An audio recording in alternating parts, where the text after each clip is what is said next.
Momentos iniciais de fixar o comentário. Boa tarde, povo. Acho que Paula já entrou aqui. Deixa eu convidar. Convidadas de hoje. Vão dizendo aí, por favor, se vocês estão me ouvindo. E aí, Olá, Sagita! adoro! Que massa! Que bom te ver, gatona. Toda bonita, toda Você também. trabalhada no coque, no decote. Gente, sinaliza aí, por favor, se vocês estão me ouvindo, se vocês estão conseguindo me ouvir. Eu tô Sinaliza aí ouvindo. nos comentários, o povo de casa, se vocês estão conseguindo me ouvir. Ouço perfeitamente. E fale algo aí para ver se o pessoal está te ouvindo, Paula. Vocês me escutam? Alô, som. Alô, som. Vocês estão conseguindo ouvir Paula? Estão me ouvindo? Vocês escutam? Então, ótimo, já vamos começar agora essa live. Seja Dali! bem-vinda, mulher. Você sagitarianamente aceitou o nosso convite. Então, já começo te dando boa tarde, te dando as boas-vindas. Obrigada, querida. Um prazer imenso estar aqui. Tava com saudade de você. A gente sempre se fala, né, pelo WhatsApp. A É gente se fala mesmo. pelas redes sociais, mas é sempre bom ver e eu tava com saudade. Que massa, muito bom. Então, mulher, como de costume em todas as lives, porque o público vai mudando, eu começo me apresentando. Então, para quem está chegando agora, para quem não me conhece, eu sou Daniela Galdino, poeta e performer, baiana e quase pernambucana, esperando a cidadania. E em 2014, junto com a Voo Audiovisual, que é uma produtora aqui da Bahia, eu participei da criação, da co-criação de um projeto que o nome é Profundanças, que ele é destinado ao mapeamento e publicação de mulheres. Nesses 6 anos de projeto, nós lançamos 3 livros, que eu já começo dizendo que estão disponíveis para download gratuito. No nosso link na bio aqui do perfil do Instagram, vocês acham o link dos 3 livros.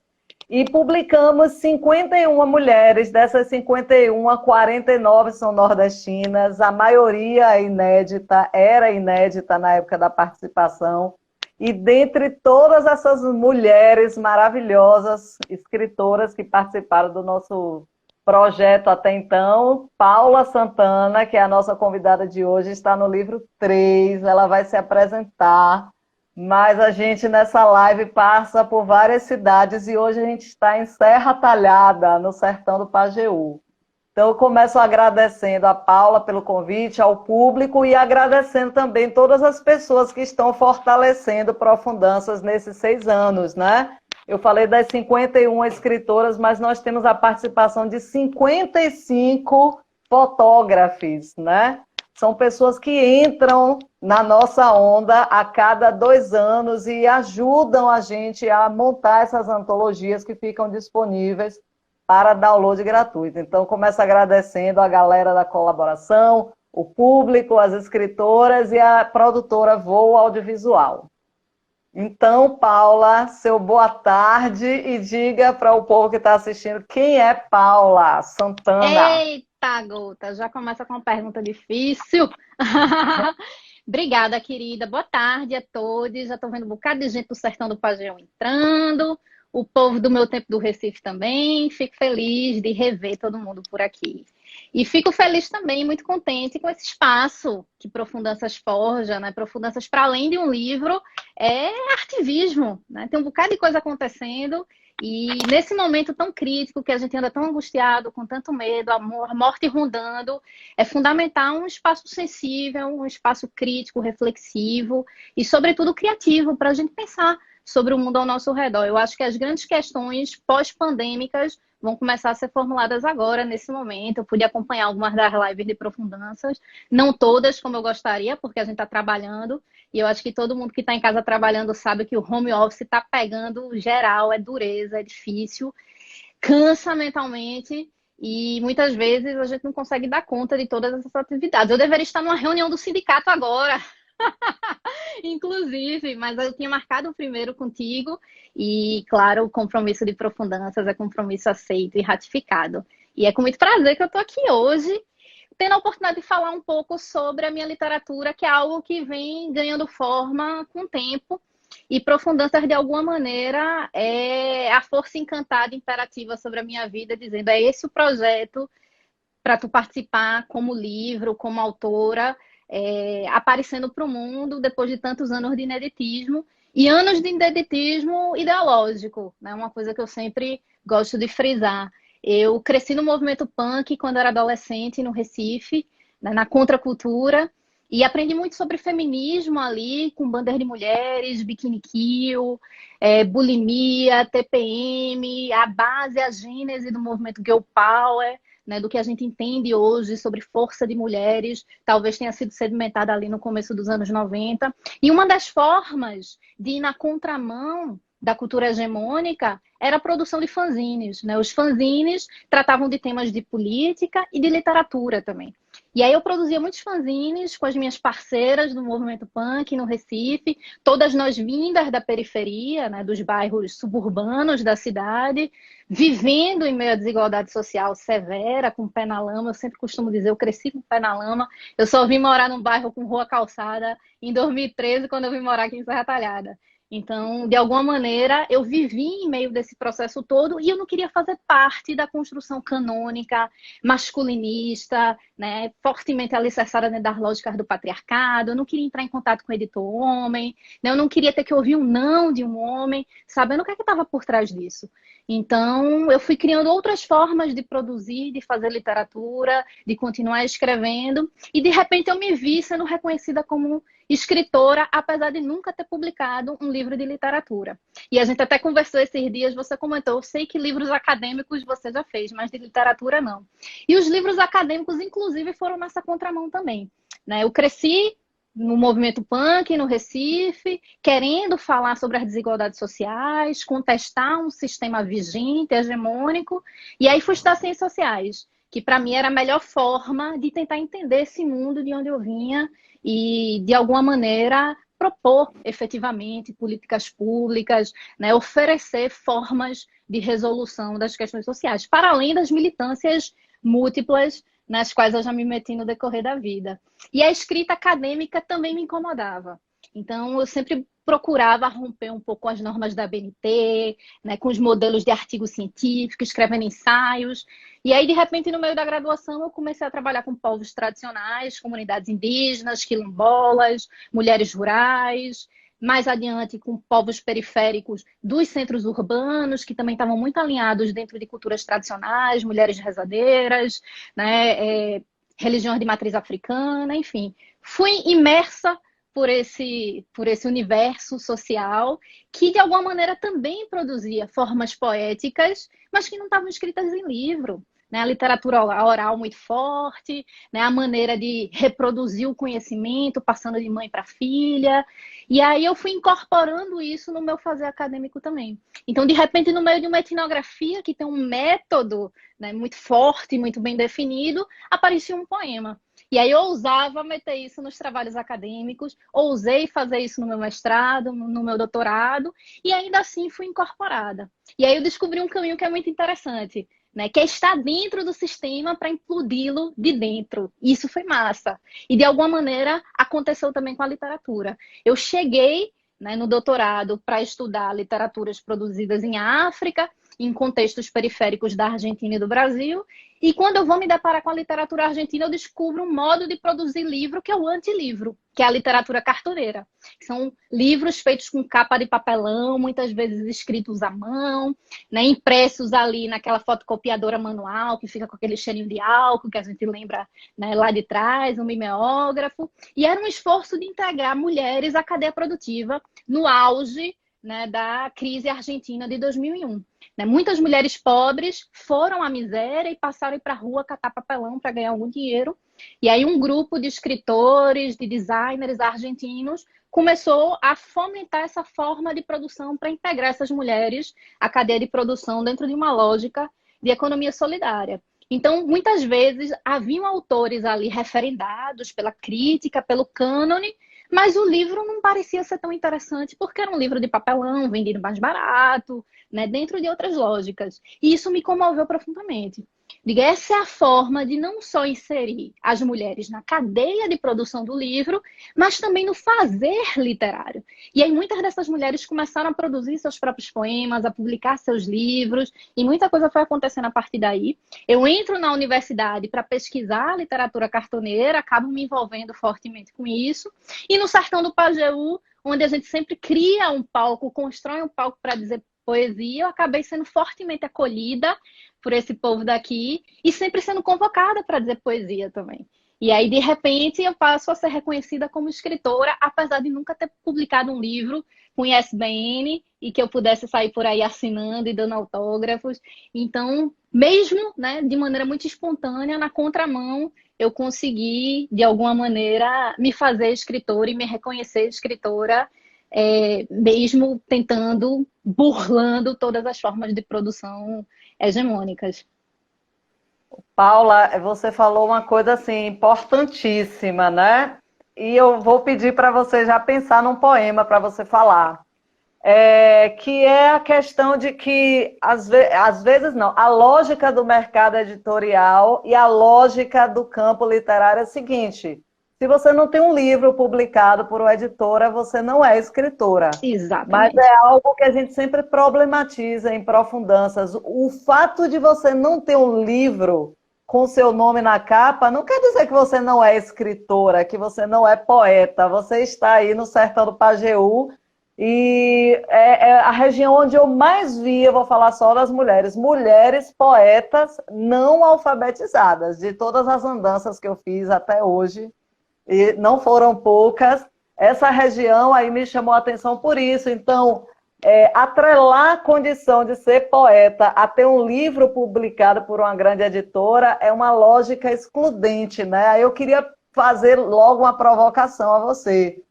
E depois da provocação, pedir para você recitar um poema. Aliás, recita um poema e depois eu faço a provocação. Vamos logo, que a gente já aproveita e entra em outros motes que são interessantes para a gente pensar literatura também. E implodir esse sistema. Então, Vamos depois nessa. que você lê o poema, eu faço a pergunta. Tá certo, vamos nessa.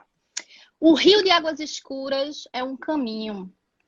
Depois de Cucuí, entre o Alpés e o Papuri, onde faz a curva o Tiquié, o Igarapé, riacho mágico que corre dentro da mata. Do lado de cada Equador, Zarabatana não é brinquedo de criança. Com terçado na mão, para proteção e celebração, o Enaiá é um caminho que entranha na alma um mundo de gente, plantas e bichos vive aqui. Maniva, Cucura, Umari, Samaúma, Coca, Caititu, Cutia, Macaco, Paca, Tamanduá, Onça, Cobra. É preciso ensinar a menina dos olhos a ver as bonitezas do caminho. Olhando ao longe e escutando, há de se fazer silêncio para entender. Eu gosto desses seus últimos versos aí do poema, que eu acho que é o mote do seu capítulo em Profundanças 3, né? Há de se fazer silêncio para Isso entender. mesmo. É o que o mundo está precisando agora, né? E não está conseguindo fazer esse silêncio para entender. Eu quero aproveitar, antes da pergunta, mandar um beijo, porque hoje a gente está com um espectador aqui especial, que é um colega da UNEB, o professor Emerson Tadeu, que ele quase não vê live, ainda mais live de conversa. E ele hoje está aqui assistindo. Eita. A gente, já elogiando o seu sotaque. E temos aqui também assistindo várias escritoras de Profundanças, né? Daqui a pouco eu lembro o nome delas, anoto e vou falando aqui. Então, Paula, companheiras de luta. Então, diga ao povo do sindicato que você está na luta aqui agora também. Então, aí a provocação que eu quero fazer para você é a seguinte: você falou desse percurso todo aí, falou de edições cartoneiras, falou de zine e falou que continua inédita em livro autoral. Aí a minha provocação é: por que depois depois não, porque você ainda está nesse circuito, transitando por todo esse circuito, você ainda não editou o seu livro, seja cartoneiro ou outro formato. Me diga isso aí, que eu fiquei curiosa. Estou falando de São os dilemas da escritora acadêmica. E eu acho que você já deve ter passado por isso em algum momento da sua vida também. Né? A gente precisa implodir o sistema acadêmico e a gente precisa implodir também o sistema literário.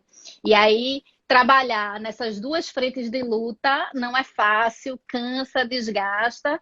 Eu precisei também garantir a minha sobrevivência material, então eu tive que fazer uma trilha aí numa mata fechada da academia, mesmo na contramão das lógicas acadêmicas. Eu nunca vou esquecer, uma vez eu ouvi de um avaliador, e eu não me lembro em qual banca foi, ou se foi na seleção do mestrado, doutorado, que ficava feliz de me ver chegar ali naquela etapa, porque ele imaginava que meu futuro seria vender livro de papelão no meio da rua.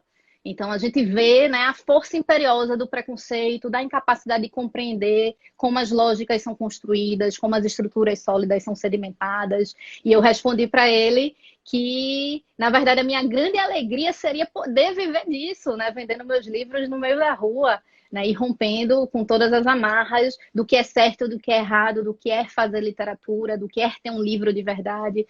Então, foi ousadia porque ele estava me avaliando naquele momento, mas em alguma medida é importante também colocar, né, os pingos nos is e dessas catucadas dentro do sistema. E aí eu acabei me empenhando muito em estudar autores e autoras pouco, né, investigados no campo acadêmico. Me esforcei muito em construir um campo de sociologia da literatura no PPGS da UFPE, onde eu estudei. Eu fui a primeira estudante a trabalhar com literatura depois de muitos anos lá, muito embora a literatura seja um elemento central da formação da sociologia enquanto ciência no mundo, e aí Antônio Cândido é figura central para isso, né, porque ele é sociólogo de formação, ele começa elaborando o que seria uma sociologia da literatura e depois rompe com a sociologia e vai-se embora para a crítica literária de vez. Então, foi um esforço tremendo fazer esse trabalho. O meu trabalho também demanda muitas viagens, né? E isso, de alguma maneira, reverbera na minha escrita também. E aí os textos foram ficando na gaveta, né, virando memórias, até que o Sertão do Pajeú reavivou isso de novo com tudo. E agora eu tenho tempo para isso, porque eu construí esse tempo, né? Preciso fazer escolhas. Então, agora eu quero me dedicar de corpo e alma à literatura, e já estou com 2 livros na agulha. O primeiro ia sair já agora, em março, que se chama Os Cheiros do Vento Sul, que é fruto também de um projeto colaborativo em cooperação com 2 artistas do Sertão do Pajeú, do Alto Sertão do Pajeú Triunfo, Robson e Rodrigo Aquino. Né? Robson é performer, é drag queen, né? Trabalha com literatura também, inclusive as drag dele são inspiradas em motes literários, é um trabalho majestoso, muito interessante. Rodrigo é designer, está atento a várias questões, né, de interculturalidade que me interessam muito, e aí a gente fundou a Baleia Cartoneira, que é um esforço de produzir, a princípio foi para produzir esse livro, mas a gente quer produzir outros autores também do Sertão do Pajeú e autoras sobretudo. E mais adiante, depois da pandemia, a gente vai fazer umas festas, uns bailes para se encontrar e falar bem muita poesia no pé do ouvido. De máscara! Deixa eu só perguntar uma coisa, porque de vez em quando sua imagem está ficando granulada, está travando e algumas frases travam. Eu queria perguntar ao pessoal se vocês estão conseguindo ver e ouvir. Legal, Paula. Vocês estão conseguindo? De vez em quando a imagem está granulando e está travando, pelo menos para mim. Eu queria que o pessoal desse esse retorno aí por escrito. Mas vamos lá. E aí, outro momento importante, Vamos Dani, lá. que eu preciso frisar também. Enquanto Paula... Paula, você está me ouvindo? Tô, mas você está travada, a imagem. Paula? Agora. Rolou. Gelou, Dani, né? eu queria frisar outra coisa importante também, né, para a irrupção, né, dessa verve literária, de novo, né, porque ela nunca me abandonou, que foram as canções de Adobra, que é uma banda daqui do Sertão do Pajeú, Mezzo Recife, Mezzo Sertão do Pajeú, porque todo mundo é nascido no Recife, mas a banda se encontra aqui, e de repente Caio Sotero, que é meu companheiro de vida, ele rouba alguns escritos meus e quando eu vejo viram música. E o próximo disco da Dobra tem muitas parcerias minhas. E isso, de alguma maneira, reavivou essa verve e esse desejo de publicar tantos textos. Ótimo, então vamos aguardar o seu voo solo em formato livro. Me diga uma coisa, fale outro poema para a gente e depois eu vou fazer mais uma pergunta para você. Eu queria ler um poema que não está em Profundanças, que foi o primeiro poema parido durante a quarentena. Eu estou num processo ativo de pacto coletivo, né? A ideia fundamental é que se você pode ficar em casa, esteja em casa, porque você não está simplesmente se protegendo, você está protegendo o todo, né? Pessoas mais vulneráveis que não podem estar em casa, que precisam estar nas ruas, que precisam trabalhar e, sobretudo, o sistema de saúde, que não está aí somente para atender as pessoas que estão com Covid-19, mas todas as outras doenças, acidentes, enfim, que podem acontecer. E tem gente morrendo. Então é muito importante a gente ficar o máximo de tempo possível em casa. Faz 2 meses que eu não saio de casa, né? Meu companheiro é que tem saído para fazer as compras eventualmente, mas eu tenho ficado em casa. E para uma sagitariana que passou a vida toda viajando pelo meio do mundo, não tem sido fácil. Então saiu esse poema que se chama Poema Exílio. A viagem não é homérica. Ela é um monstro que desfaz mundos, desequilibra pontes. O sujeito itinerante é um sobrevivente. Tudo que é conhecido se despedaça. Quando a prisão se aproxima, é preciso resistir ao presente. O inimigo não é invisível. Sentar na varanda, reclamar da vida, lembrar da luta de classes, sujar as mãos de terra. É preciso escutar a língua fora do poder. Não é pelo velho mundo que chegaremos lá. Na natureza estão as fontes, montanhas, rios e mares. Tudo grande e formoso, zumbindo desordenadamente. A gente tem mesmo que vagar com estupor. Caramba! Como não lembrar do Ailton Krenak, né? Lá nas ideias para adiar o fim do mundo. Eu anotando aqui, a viagem não é homérica, é a primeira vez que eu estou ouvindo o poema, então às vezes eu fecho o olho, eu baixo a cabeça para sentir melhor. Então, esse chamado para ver, ouvir outros sons, outras imagens, esse chamado da natureza, mesmo que a gente não possa se deslocar, né, ir para o Catimbau, o Vale do Catimbau, ir para a Mata Fechada, mas a gente pode fazer esse deslocamento, sei lá, mental. Aí eu ouvi agora o seu poema e lembrei do Ailton Krenak, né, que ele fala que o mundo, não é a primeira vez que o mundo acaba para as comunidades tradicionais, né? E você é uma mulher que está aí no sertão em diálogo constante com povos indígenas. E como não lembrar dele dizendo que pelo menos 2 formas a gente deve exercitar para adiar o fim do mundo: contar mais uma história e suspender o céu. Já é a segunda vez que eu ouço ou leio um poema seu que eu lembro do Ailton Krenak. Quer comentar meu comentário? Eu estou viajando. Claro que sim, tá viajando nada. Eu me fiz como ser humano a partir dessa interação com os povos tradicionais de uma maneira geral, não somente com os povos indígenas. A primeira vez que eu fui numa comunidade indígena, eu tinha 18 anos, mas eu já tinha uma memória ancestral, né, da minha bisavó, que era uma indígena do povo potiguara, né? Não se sabe exatamente se era do povo potiguara, mas ela é de uma região ali do povo potiguara, no Rio Grande do Norte. São as histórias que se perdem nesses contatos violentos, né? Ela casou com um homem branco. A gente sabe como essas violências se deram, viu estupro. O Brasil é uma nação que se nasce do estupro da mulher indígena e da mulher negra, que vem diáspora de África, sequestrada. Então, de alguma maneira, quando eu volto para as comunidades indígenas a trabalho, com 18 anos de idade, eu já tenho 35, então eu tenho mais contato com comunidades indígenas do que eu não tive no decorrer da minha vida. Eu me reaproximo de uma ancestralidade. E o tempo dos povos indígenas é um tempo que é circular, né? Você olha para trás para entender o presente e para recontar o futuro.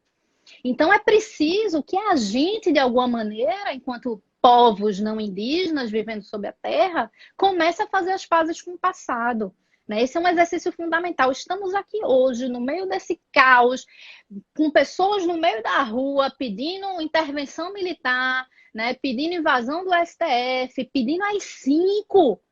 porque a gente não fez as pazes com um passado muito recente da ditadura militar, né? Não houve uma comissão da verdade, houve anistia, né? Uma anistia meia boca para todo mundo, inclusive para os criminosos da ditadura militar. A gente não fez as pazes, né, com as agruras do passado escravocrata, a gente acha que tudo se deu de maneira adequada, a gente ainda precisa discutir hoje, né, 13 de maio, que foi um dia desse que não é dia de comemoração, né, que é um dia de luta, de reflexão. Então, a partir do momento que a gente não entende essas desigualdades, a gente começa a construir uma série de discursos, né, como o da meritocracia, de que é só batalhar, que a gente chega lá, que a gente consegue, que a gente se refaz enquanto povo, enquanto nação.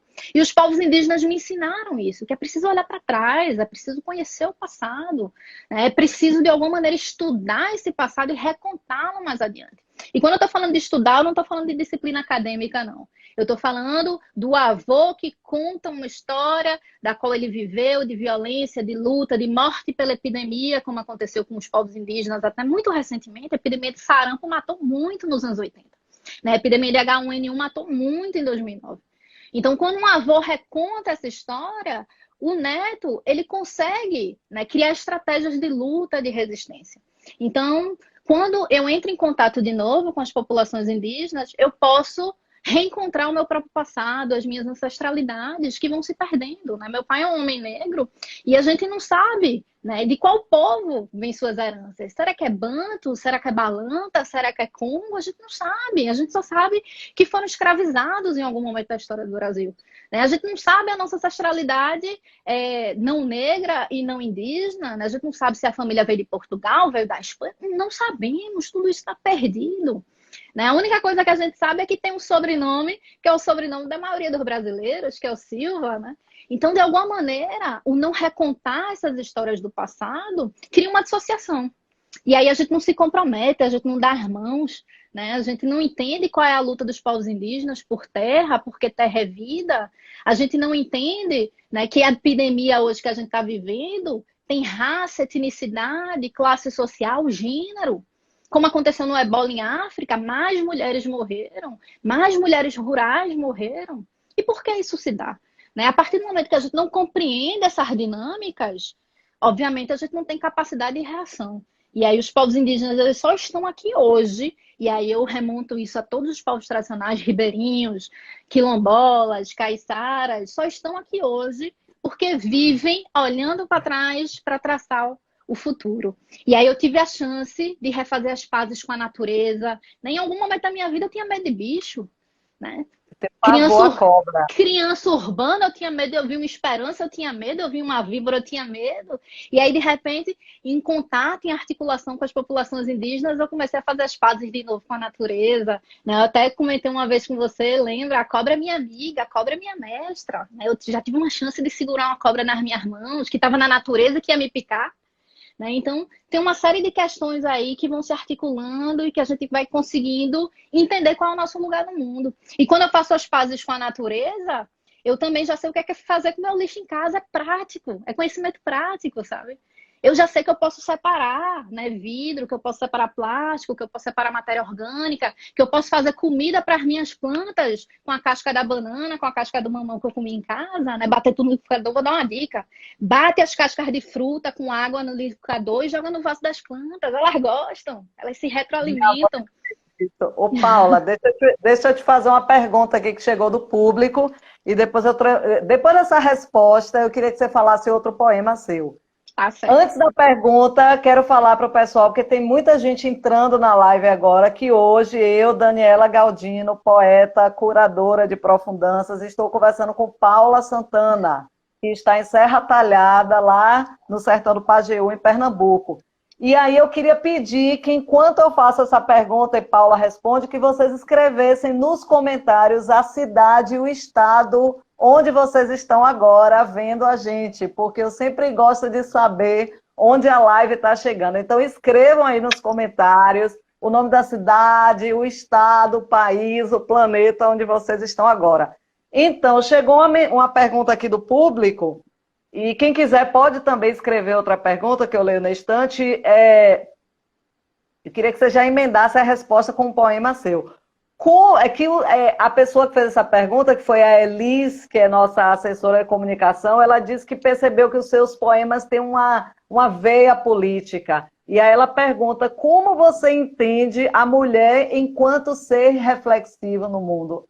Até eu mudaria, como você se entende enquanto mulher, né, como ser reflexivo no mundo? Que pergunta difícil, Elis. Você assim, reduzisse um pouco a resposta para emendar com o poema e eu poder fazer mais perguntas. Tá certo. Uma coisa que eu acho interessantíssima e que sempre foi a tônica das minhas pesquisas acadêmicas e, obviamente, da minha busca enquanto mulher no mundo, é que por mais que o sistema patriarcal, né, que é essa estrutura gigantesca que nos oprime o tempo inteiro, que diz como é que a gente tem que se vestir, como é que a gente tem que cruzar as pernas, com quem a gente tem que se relacionar afetivamente, que tipo de prazer a gente tem que sentir, o que é que a gente pode fazer, que escolhas a gente vai seguir no decorrer da vida. Por mais que ele nos oprima e de alguma maneira nos silencie, nos invisibilize diante do mundo, nós vamos criando estratégias sagazes para lutar contra essas estruturas. Por exemplo, eu nunca vou esquecer das mulheres da minha casa, que são majoritariamente trabalhadoras de casa, né? Casaram, tiveram seus filhos e acabaram abdicando de suas vidas profissionais para cuidar da casa e dos filhos, dentro de uma lógica patriarcal, fazendo uso desse recurso que parece ser tão opressor, ter que trabalhar em casa, na beira do fogão, lavar prato, não sei o quê, de maneira inventiva para se colocar contra os homens. Né? Às vezes, quando alguma coisa estava incômoda, uma tensão no ar entre marido e esposa, por exemplo, o almoço atrasava, né? E o marido viu, opa, tem alguma coisa errada, tem alguma coisa, né? E eu vou precisar resolver essa tensão. Então, vão se criando estratégias sagazes, reflexivas. E que é muito interessante porque são ações políticas. Né? Muitas vezes a gente tem um entendimento de feminismo que é preciso somente levantar as bandeiras e estar na linha de frente, mas as mulheres que estão em casa também, e que muitas vezes fizeram essa opção de maneira não consciente, né, foram levadas pela estrutura, elas também estão fazendo política, elas também estão sendo feministas. Eu nunca vou esquecer da minha mãe dizendo, minha filha, estude para você ganhar seu dinheiro e nunca depender de homem, porque se você se separar, você fica com tudo em casa, é tudo seu, o apartamento é seu, as coisas são suas. São estratégias sagazes de sobrevivência de uma mulher que nunca militou, né, que nunca esteve na linha de frente. Então, acho que de uma maneira geral, a nossa existência, ela já é ação política, ela já é reflexiva por si só, né? Porque as agruras, elas estão passando por todas nós, inclusive por essas mulheres que estão aderindo ao sistema, como acontece com essas mulheres fascistas, bolsonaristas e tudo mais, para passarem despercebidas. Joyce Halseman, por exemplo, sofreu uma invertida recentemente, né, dos bolsonaristas que começaram a tratá-la, né, de modo misógino nas redes sociais. A Carla Zambelli já está começando a passar por isso também. Então, por mais que você, né, tente, né, de alguma maneira passar despercebida pela estrutura, reproduzindo a estrutura machista, patriarcal, ainda assim ela vai reagir contra você. Então é preciso se colocar diante do mundo. E eu acho que nós mulheres acabamos construindo estratégias sagazes para reagir diante disso. E uma das estratégias é a escrita poética, não tenho Sem dúvida. dúvida. A Então, poesia, às vezes ela não sabe o que é que está fazendo, mas ela está fazendo, isso é incrível, né? E o efeito da poesia não é imediato. Não é, você não lê o poema agora e tem um efeito imediato, que a poesia não existe no mundo para isso. Então, o efeito é posterior, ninguém sabe quando vai bater a onda do poema. Lê mais um poema para a gente, por favor, querida. E aí eu vou ler um poema que eu fiz para minha avó. E veja, né, como a gente pode dialogar, né? Sem querer. A poesia não queria isso, mas aí acabou dialogando com a pergunta que eles fez. Quando eu conheci minha avó, voinha gostava de catar piolho na minha cabeça. Todo dia era assim, final de tarde, depois da escola, ainda de farda, me sentava no chão e deitava a cabeça em seu colo. Voinha inspecionava mecha por mecha da minha cabeça e no final eu ganhava uma trancinha que cuidava com zelo para ir para a escola no outro dia. Às vezes minha cabeça coçava. Eu achava que era areia da praia e sal do mar, mas podia ser lêndia também. Voinha me levava para a cozinha e lá preparava uma mistura de chá de arruda e vinagre. Derramava sobre os meus cabelos na pia de lava-pratos. Enquanto ela puxava a cadeira na mesa de jantar, eu sentava no chão e me aninhava em seu colo. Ainda agora sinto seus dedos fazendo caminhos labirintos em meus cabelos pretos. Os labirintos se desfazem rápido, assim como tudo na memória.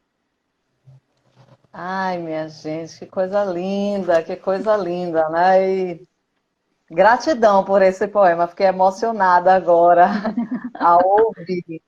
Nesse instante, tem uma galera de Pernambuco assistindo essa live.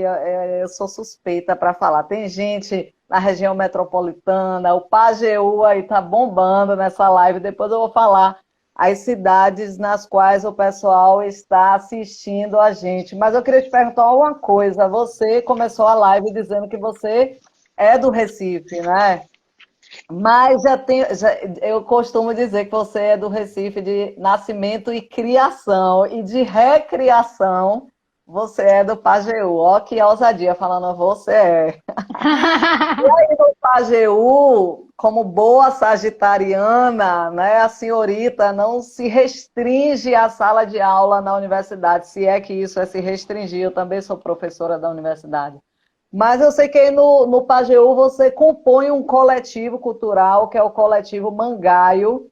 Tem muita gente do Pajeú assistindo aqui, mas tem uma galera da Bahia, da Paraíba. Eu queria que você falasse para essas pessoas que não estão aí no Pajeú, ou que estão e não conhecem, o que é o coletivo Mangaio e como é a participação de mulheres artistas nesse coletivo.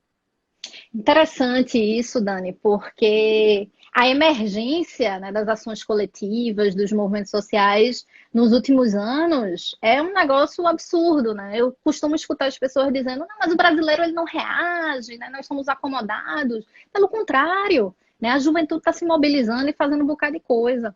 E aí, há 2 anos, aqui no Sertão do Pajeú, a gente percebeu que existiam vários coletivos, né, nas cidades da região, em Serra Talhada, em Afogados da Engazeira, em São José do Egito, em Salgueiro, e a ideia em Triunfo, e a ideia era criar uma rede de interlocução entre esses coletivos para que a gente agitasse, para que a gente fizesse as coisas acontecer, para que a gente pudesse profissionalizar a rede de apoio também, produtoras, a Ilaega, jogando a real aí, tô vendo a nossa super produtora do Mangaio, do Espaço Resistência, lá de Afogados da Engazeira. Maravilhosas, Pois ela, né? é, e joga duríssimo, ela arrasa. Ela tá na linha de frente e tem ideias incríveis, é muito agregadora e é feminista, né? Isso lança aí, de alguma maneira, elementos importantes para a intersecção desses coletivos, né? Que são coletivos alinhados a uma perspectiva de esquerda, interseccional, progressista, estão atentos a uma série de questões importantes. E aí a gente fez uma reunião lá em Triunfo, com a ideia de pensar um coletivo que albergasse todos esses outros coletivos locais e a gente fizesse eventos, né, a cada 2, 3 meses. O coletivo local da cidade ficaria responsável, né, por acolher os outros coletivos que iam chegar e montar uma programação com as bandas de várias cidades, com poetas, palco aberto, microfone aberto, para a gente fazer acontecer.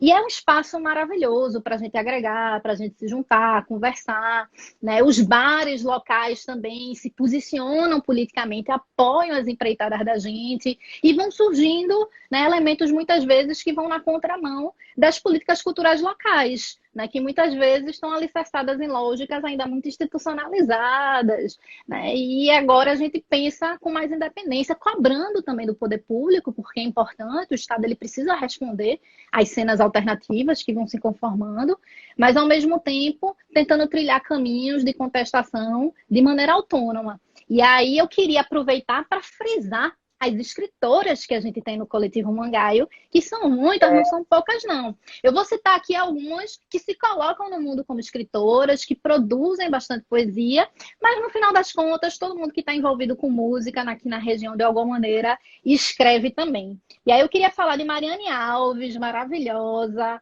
lá de Triunfo, Jéssica Caetano, que um bocado de gente já Maravilhoso, conhece, que já alçou adoro. altos voos, é uma rainha, né? Joga com o flow do rap e a Porra métrica de do Pajeú, é incrível.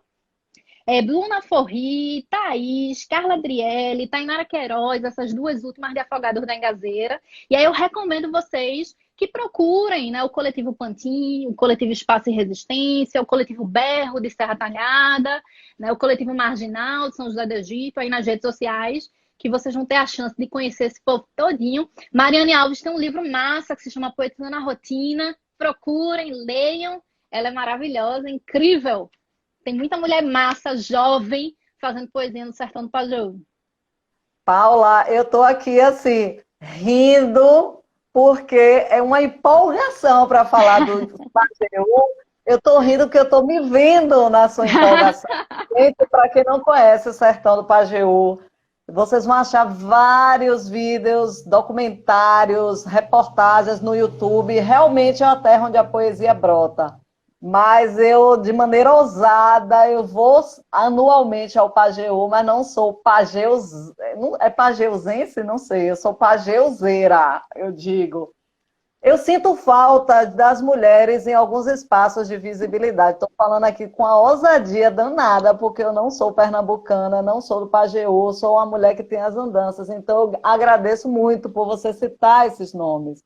E destacar que no coletivo Mangaio, as mulheres têm uma participação muito forte na produção, mas no fazer artístico, né? Sem Na dúvida. produção e no fazer artístico. Jéssica é uma maravilhosa. Hoje de manhã eu estava ouvindo Jéssica e amo a linguagem, a velocidade de Jéssica recitando, cantando, enfim.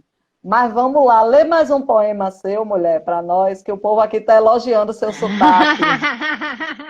Olha aí, tô ganhando com sotaque. Vou ler mais um que está em profundanças agora. Falaram que o meu poema é político. Vamos nessa. A mãe terra gesta, bota no mundo e alimenta. Cadê teu sagrado, criatura? Prepara esse corpo, essa mente, esse espírito de colibri num longo ritual de passagem para gestar, parir e alimentar. Mas a gente gesta, bota no mundo e alimenta o que tem que ganhar o mundo. Ressentimento, fluidos, raiva, sólidos, carinho, até mesmo gente. É aí que nasce o perigo, mas também a salvação. Ai, você já abriu o caminho para eu fazer mais uma pergunta para você. Mas antes disso, teve uma companheira aí que eu não conheço, que é a Sara Barbosa, que ela falou que aquele outro poema que você leu, que você cita, a avó catando piolho, a sua avó, nos faz lembrar das nossas guerreiras, e são as guerreiras do cotidiano, né? Nossas mães, nossas avós, que romperam essa cadeia de silenciamentos aí, isso Isso. também é forma de resistência. Mas vamos lá, e você chegou numa coisa que eu queria perguntar. Você acabou de dizer aí nesse poema, né? Um longo ritual de passagem. Tem o trecho que fala do colibri. Você poderia repetir só esse trecho, por favor? Posso sim. Preparo esse corpo, essa mente, esse espírito de colibri num longo ritual de passagem. Então, esse espírito de colibri num longo ritual de passagem. Aí já tem uma relação com a pergunta que eu queria e que eu vou fazer para você. A sua participação em Profundanças é minha leitura, viu? Sim. Vem com uma escrita que dialoga com o invisível, com o espiritual, mas sem ser assim, o espiritual enquanto instituição religiosa. Uhum. O olhar além do que se vê. Aí eu fiquei viajando, relendo seus poemas para preparar esse bate-papo. Se para você a poesia é uma espécie de xamanismo com a escrita, que lembra? Eita, mulher danada. Eu fico honradíssima, né, com essa associação, com esse conceito, porque de fato existe um assemelhamento, né? O xamanismo nada mais é do que um ritual de movência, né? Onde o xamã, o mestre ou a mestra, majoritariamente são homens, mas há mulheres xamãs também, pajés, eles saem de si e esse duplo, né, que está em outra faixa, né? Um corpo que mimetiza sons, que mimetiza uma canção, enquanto o mestre está ali em cima, vendo tudo, numa mirada ampla, de horizonte aberto. E a literatura, de alguma maneira, ela tem esse poder também. Né? O escritor e o leitor e a leitora, né, a partir das suas interpretações diversas, múltiplas, podem abrir horizontes, abrir picadas diversas, né, para a compreensão desses mundos. Eu respeito demais os ritos xamânicos, levo isso muitíssimo a sério, do mesmo jeito que também levo muito a sério a escrita e a produção poética, inclusive a produção poética pela oralidade. Então, eu compreendo que, de alguma maneira, existe um assemelhamento porque há uma passagem aí. Uma passagem entre textos, entre espaços, entre tempos, entre mundos diversos. A minha escrita, por exemplo, ela é muito calcada na viagem, né? No sair de si a partir das subjetividades, mas também do contato intercultural no mundo, né? Eu gosto de andar, sempre gostei. Quando era mais nova, eu não tinha dinheiro para viajar, eu ia conhecer outros bairros, pegava um ônibus no domingo, que era a minha passagem, e ia conhecer os bairros do outro lado. Eu morava na zona, né? Ter oportunidade de viver isso. Quando eu vim morar no Pajeú, eu ia almoçar em cidades diferentes, né, para conhecer. Eu fui conhecer Tabira, né, fui conhecer outras cidades mais distantes de Serra Talhada, que eu não tinha nenhum tipo de vivência. Então, isso permite, de alguma maneira, que a gente abra a mirada, abra o olhar e a capacidade de enxergar o mundo. Então, uma escrita xamânica, de alguma maneira, projeta isso à máxima potência. E eu fico muito honrada com a associação.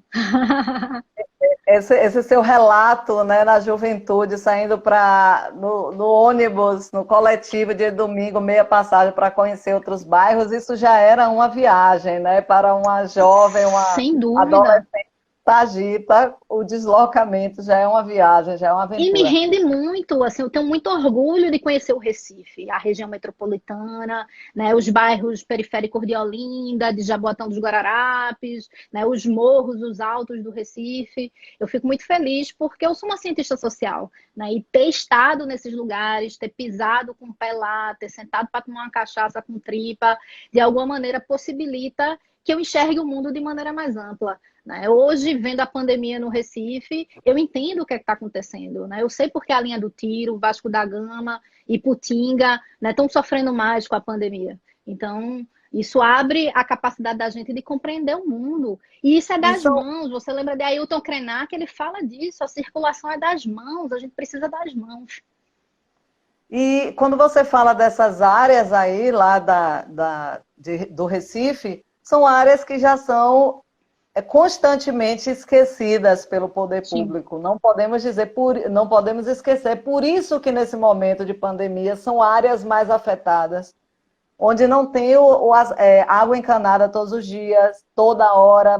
Como é que você vai lavar a mão várias vezes ao dia se você não tem água encanada? Uhum. Não tem um serviço de saneamento básico, de esgoto, não tem, a coleta de lixo não é regular. Então, são protocolos básicos da Organização Mundial de Saúde, mas que quando a gente pensa nessas áreas esquecidas, eles se tornam um grande problema, um protocolo simples de higiene, como lavar as mãos, porque faz parte da política de Estado esquecer essas áreas, esquecer essas pessoas.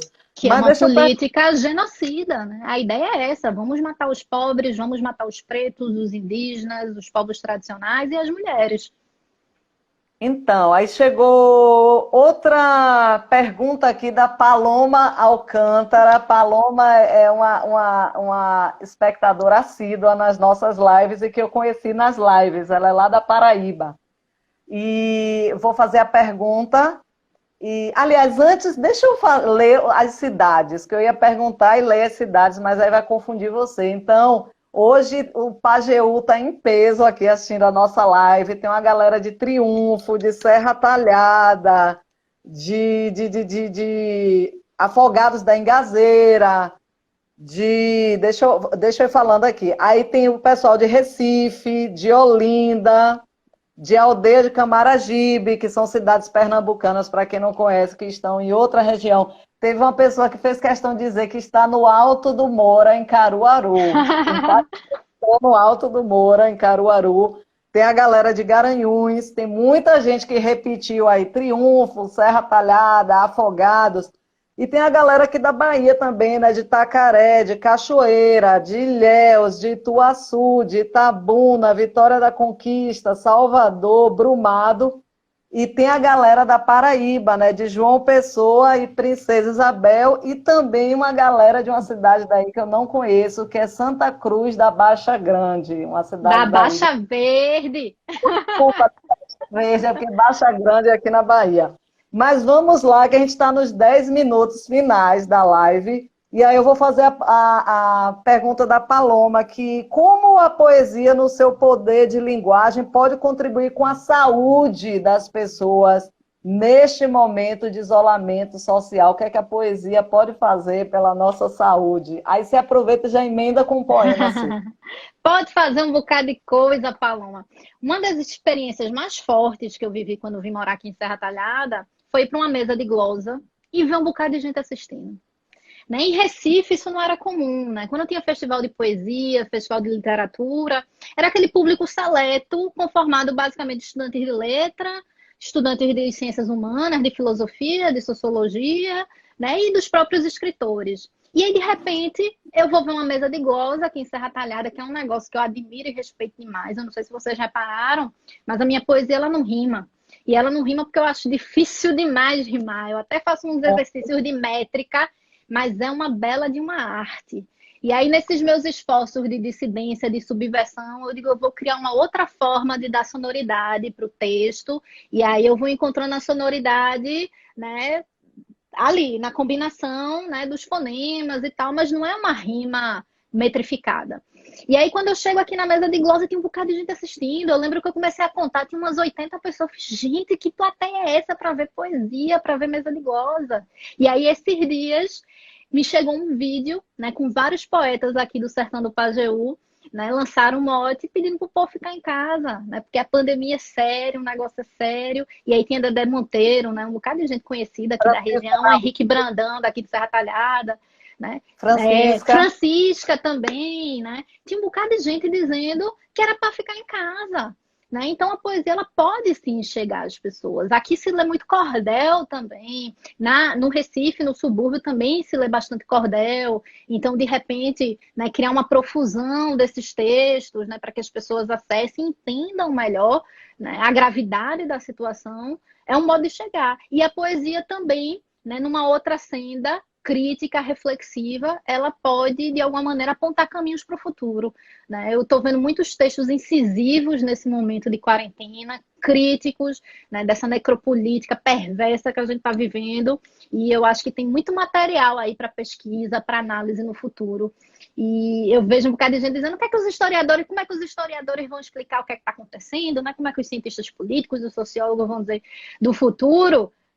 Eu acho que a poesia ela pode responder. Eu sempre digo, é uma coisa que eu defendia já no meu mestrado, que a poesia, a arte, de uma maneira geral, ela antecipa questões. Né? Ela consegue ir para além dos silenciamentos, né, dos sistemas hegemônicos, institucionalizados. Veja o que foi a poesia durante a ditadura militar.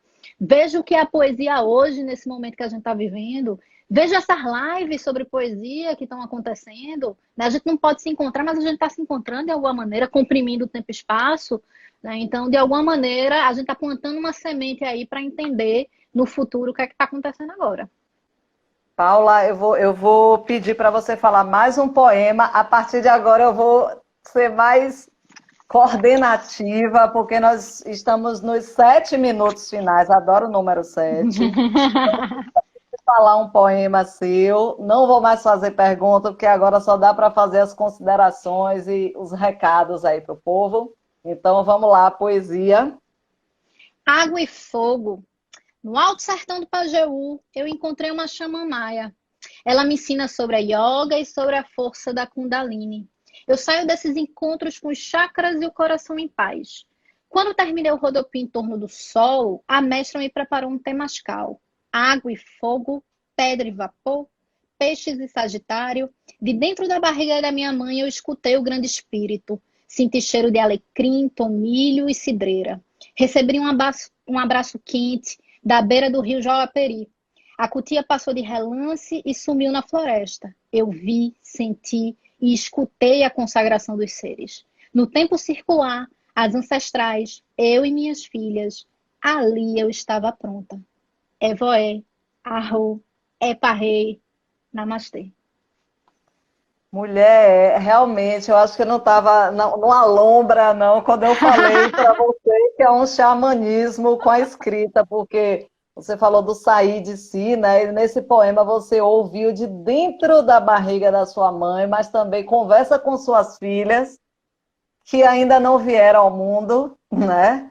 Então é muito desdobramento, é muito sair de si para enxergar o futuro, reconciliar com o passado, é muita viagem, teria que ser mais uma live para discutir sobre o xamanismo com palavras, com a escrita. Mas eu quero agradecer muito a você.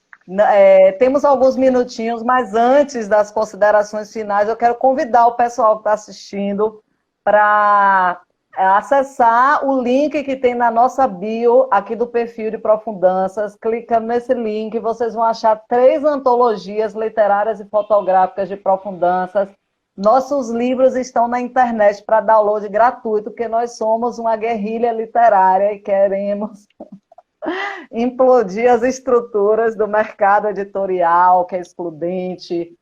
Paula está com a gente no livro 3.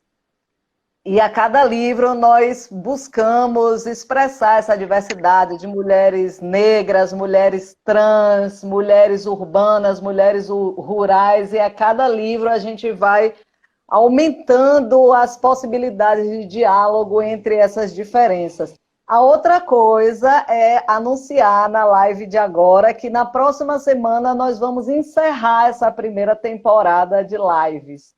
Nós estamos virando uma Netflix da literatura. E na próxima semana, com as 2 lives, na próxima terça, nós temos Lorenza Mucida na live. Nós vamos encerrar essa temporada primeira de Profundanças. E aí, na semana que vem, nós vamos anunciar algumas novidades, porque o isolamento está se estendendo e a gente tem que criar outras estratégias, né? Então, venham para as nossas lives da semana que vem, terça e sexta, 15 horas, que nós vamos encerrar essa primeira temporada com novidades para abrir os caminhos para a próxima temporada, que vai ser a segunda. Então é isso, gratidão a todo mundo. Paula faz Profundanças. Adorei. Alguém está dizendo aqui. Paula, por favor, considerações finais. Temos 4 minutinhos. E eu odeio que o Instagram derrube a live. Eu termino um pouquinho antes. Tá certo. Eu vou tentar ser mais breve nas considerações finais. Queria agradecer demais, Dani. Feito eu disse no começo, eu acho que se eu tinha que estrear num livro, tinha que ser em Profundanças. Foi massa. Chegou num momento incrível. Eu estou muito feliz. E eu queria agradecer a todo mundo que veio. Eu vi alguns recados aqui. Que carinho, né? Gastar um tempo nesse momento tão crítico que a gente está vivendo, tão assoberbado, tão difícil, para escutar outras pessoas falarem. Isso é dar as mãos. Né? Esse exercício que a gente precisa colocar em prática a partir de agora, friccionar efetivamente. E aí eu queria lembrar que escrever é adiar esse fim do mundo, né, de que fala Ailton Krenak. Então, continuemos escrevendo, mesmo de maneira fortuita nas redes sociais. Eu vejo meus estudantes aí, muitos deles, né, publicando seus poemas. Não tenham vergonha, não tenham medo, metam bronca, porque para ser escritor, escritora, não precisa ter livro lançado. Né? Meta bronca, se assuma, se reconheça nesse processo, ocupe os espaços de escrita, porque a revolução ela nasce daí, desses encontros, dessas conversas e de um entendimento cada vez mais estético-político do mundo.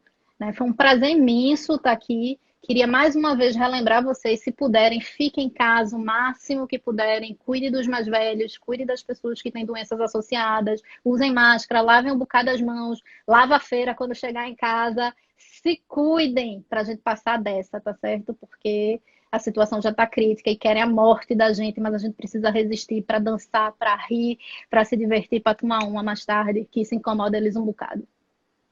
E outra coisa, eu acrescento um recado aí, vamos nos engajar na campanha pelo adiamento do Enem, gente. A maioria dos estudantes, das estudantes aqui no Brasil não tem regularidade de acesso à internet, não tem livros em casa, não tem os recursos necessários para se preparar para fazer o Enem. Então, a gente está em casa, mas a gente pode se engajar, tem várias petições públicas, as bancadas de esquerda já estão se mobilizando, a UNE, a UBS, com todas as críticas que a gente tem a essas organizações, estão pedindo o adiamento do Enem. Eu vou encerrar a live que está terminando. Adia Enem! Beijo, obrigada. Beijo, até terça, 15 horas. Obrigada.